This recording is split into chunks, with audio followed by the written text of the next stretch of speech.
Dhaka railway স্টেশনে একটি ধর্ষণের ঘটনা ঘটেছে। আমরা মোটামুটি 10টার দিকে আমরা জানতে পারি যে এরকম একটা ধর্ষণের ঘটনা ঘটেছে। তখন ওই টিজি পার্টি আমাদেরকে জানায়। এরপর টিজি পার্টি ওই ভিকটিমের শনাক্ত মতে আসামি দেখিয়ে দেয় এবং আসামি গ্রেপ্তার করে। ট্রেনটি ছিল ডিরেক্ট ট্রেন, অর্থাৎ সান্তাহারের আগে ট্রেনটি আর দাঁড়ায়নি। তো সান্তাহার গিয়ে এরা আবার পঞ্চগড় ট্রেনের মাধ্যমে আমাদের এখানে এসে এজাহার দায়ের করেছে। আমরা আইনানুগ ব্যবস্থা গ্রহণ করতেছি। মামলা প্রক্রিয়াধীন আছে। আমরা ভিকটিমের এজাহার পেয়েছি, আইনে মামলার বিষয়টি প্রক্রিয়াধীন আছে, এইটুকু আমরা বলতে পারতেছি। অভিযুক্ত তার স্বজনরা বলছেন যে এটা একটা ষড়যন্ত্রমূলক, তার কাছে নাকি এর আগে টাকা চাওয়া হয়েছিল, এরকম একটা তারা ষড়যন্ত্রমূলক অভিযোগ। না, এই বিষয়ে আমরা কিছু বলতে পারতেছি না।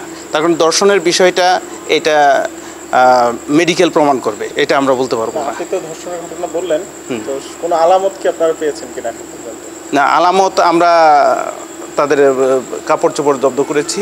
আর দর্শনের আলামত তো আদালত বলতে পারবে। অভিযোগটা হলো তাকে রংপুর এক্সপ্রেস ট্রেনের টয়লেটের ভিতরে নিয়ে দর্শন করেছে জোর করে। হ্যাঁ, আমরা এইমাত্র তো নিয়ে আসলো, আমরা ভিকটিমকে পরীক্ষার জন্য পাঠিয়ে দিচ্ছি, কিছুক্ষণের মধ্যে আমরা পাঠিয়ে দিব।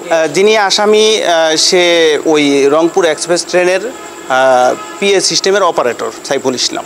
সে ঘটনার বিষয়ে প্রাথমিকভাবে স্বীকার করেছে যে সেই ঘটনা ঘটিয়েছে। বিষয়টি নিয়ে আমার কর্মকর্তা তদন্ত করবেন বিশদভাবে। এরপর রেলওয়ে কর্তৃপক্ষও নিশ্চয়ই তদন্ত টিম গঠন করেছে। এর পরবর্তীতে আইনানুগ ব্যবস্থা গ্রহণ করা হবে।